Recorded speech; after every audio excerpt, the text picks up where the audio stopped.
હજીરામાં સ્થિત આર્સિલરમિત્તલ, Nippon steel અને L&Tમાં સંકળાયેલા કામદારોના આંદોલન મામલે વિવાદ વધુ ઉગ્ર બન્યો છે। મજદૂરોના હિત માટે સુરત શહેર કોંગ્રેસ દ્વારા પોલીસ કમિશનરને આવેદનપત્ર આપીને ઉગ્ર રજૂઆત કરાઈ હતી।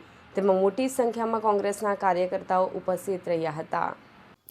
આવેદનપત્રમાં કોંગ્રેસના શહેર પ્રમુખ વિપુલ ઉદનાવાલા દ્વારા જણાવવામાં આવ્યું છે કે 26 ફેબ્રુઆરી 2026ના રોજ કામદારો દ્વારા પોતાના હક અને અધિકાર માટે શાંતિપૂર્ણ પ્રદર્શન કરવામાં આવ્યું હતું। કામદારોનો આક્ષેપ છે કે સમયસર માસિક પગાર મળતો નથી અને ESI માટે કપાત થતી હોવા છતાં કંપનીના દવાખાનામાંથી સારવાર અને દવા આપવામાં આવતી નથી।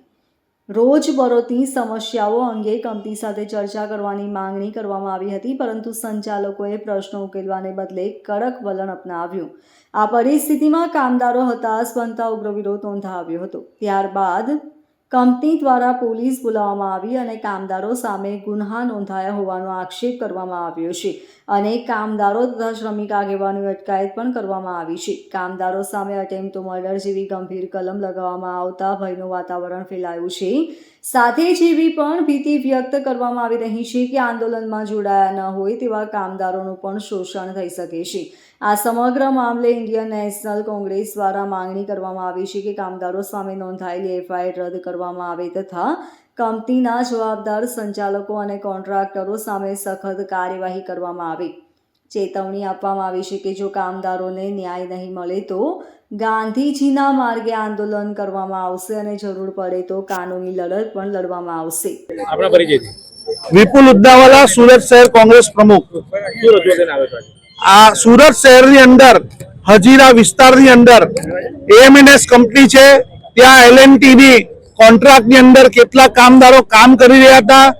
તેઓને સરકારના નિયમ અને અધિકાર મુજબ એમને એમનું વળતર મળવું જોઈએ, એમનો પગાર મળવો જોઈએ, એમને સુવિધા મળવી જોઈએ, એવી એમની માંગણી હતી।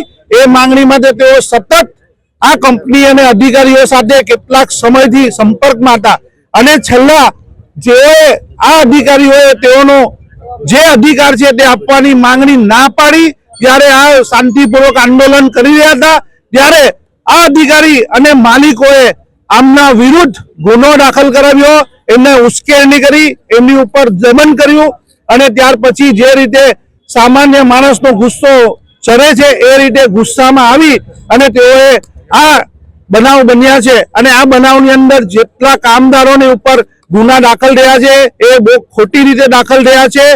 કારણ કે આની અંદર ઉશ્કેરનાર ઉપર ગુના દાખલ નહીં, એક જ તરફી ગરીબ અને મધ્યમ વર્ગના જે કામદારો છે, જે ભારત દેશના ખૂણે ખૂણેથી આવ્યા છે, એવા કામદારોની ઉપર ગુનો દાખલ કરી અને દમન ગુજારવામાં આવ્યું છે અને પોલીસ રાજ, આ સરકાર પોલીસને હથિયાર બનાવી અને ડરાવવા અને ધમકાવી અને ગુલામી રાજ લાવવા માંગે છે। તેની સામે કોંગ્રેસ પાર્ટી આ ઘટનાની ઊંડી તપાસ થવી જોઈએ।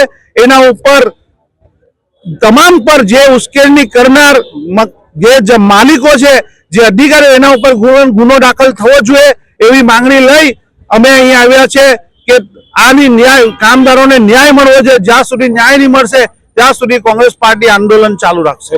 Bureau report LK star news, Surat.